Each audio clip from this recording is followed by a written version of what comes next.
আচ্ছা, class 11 same 1 এর যে পরীক্ষা কয়েকদিন পরেই কেমিস্ট্রি, তার থেকে কয়েকটি প্রশ্ন এখানে নেওয়া হলো। এই প্রশ্নটি হচ্ছে গিয়ে একটি গুরুত্বপূর্ণ টপিকের থেকে নেওয়া হয়েছে, সংকরায়নের টপিক। বলা হয়েছে যে BCl3 আদ্র বিশ্লেষণে উৎপন্ন যৌগের জারণ সংখ্যা কত এবং সংকরায়ন কত। জারণ সংখ্যা এবং সংকরায়ন কত, সংকরায়নটা কত, এর জারণ সংখ্যা এবং সংকরায়ন। দেখো, BCl3 যখন জলের সঙ্গে রিয়াক্ট করে তখন বিক্রিয়া করে বানায় হচ্ছে BOH-4, BOH-4 বানায়। তাহলে এবার এখানে বক্তব্যটা হচ্ছে, যদি আমরা দেখি এই যে এই যেখানে বি এর জারণ সংখ্যা কত হবে, আমি ধরলাম বি এর জারণ সংখ্যা এক্স ধরলাম। OH কতগুলো আছে? 4টে। OH এর চার্জ কত করে? -1, আর পাওয়ারে কত আছে? -1। তাহলে x = 4টা ওদিক চলে যাবে, তাহলে কত হবে? 3 হবে। তাহলে এখানে বোরনের জারণ সংখ্যা কত হচ্ছে? 3 হচ্ছে।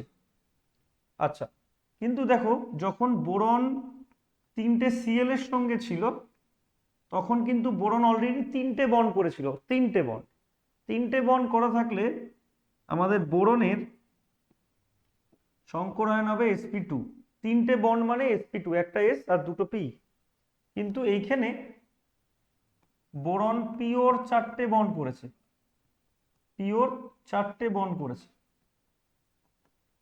তাই এর সংকরায়ন কিন্তু এখানে sp3 হবে। এখানে সংকরায়ন কিন্তু কত হবে?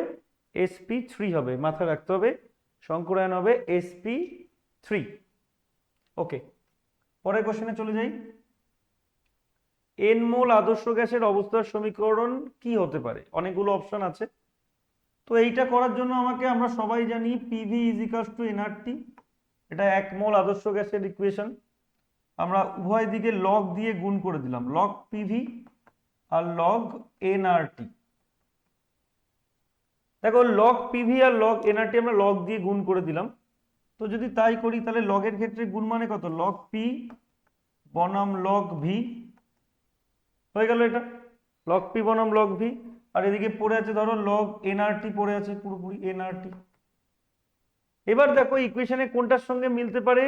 ইকুয়েশনে এটার সঙ্গে মিলছে। দেখো, আমি যদি এই লগ Pটা রাখলাম আর লগ nRT আর এই লগ ভিটাকে ওদিক নিয়ে গেলাম, হয়ে গেল। তাহলে এটা হবে অ্যান্সার। কিছুই না, PV = nRTটাকে দুই দিকে লগ দিয়ে গুণ করে দিলাম, তাই চেঞ্জ করে নিলাম, সিম্পল। এইটি খুবই গুরুত্বপূর্ণ প্রশ্ন। এটি সলিড স্টেট থেকে এই কোশ্চেনটি নেওয়া হয়েছে। বলেছে একটি ল্যাটিস আছে, BCC ল্যাটিস, তার ব্যাসার্ধ দেওয়া হচ্ছে এটা। তাহলে এখানে ব্যাসার্ধ মানে আর দেওয়া আছে কত? 2.176 অ্যাংস্ট্রম। আর এটা BCCর একটি ল্যাটিস।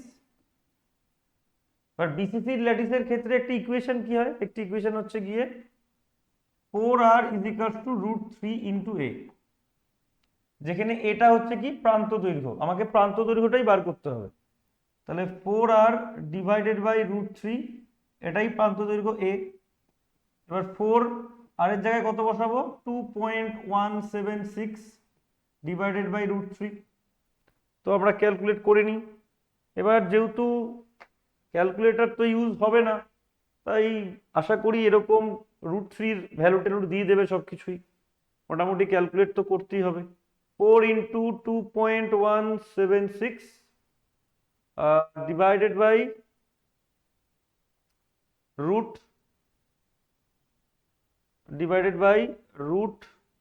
√3, তো কত হচ্ছে অ্যান্সার?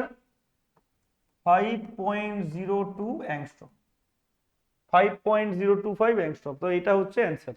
গুরুত্বপূর্ণ প্রশ্ন, কোশ্চেনগুলো একবার দেখে নিও।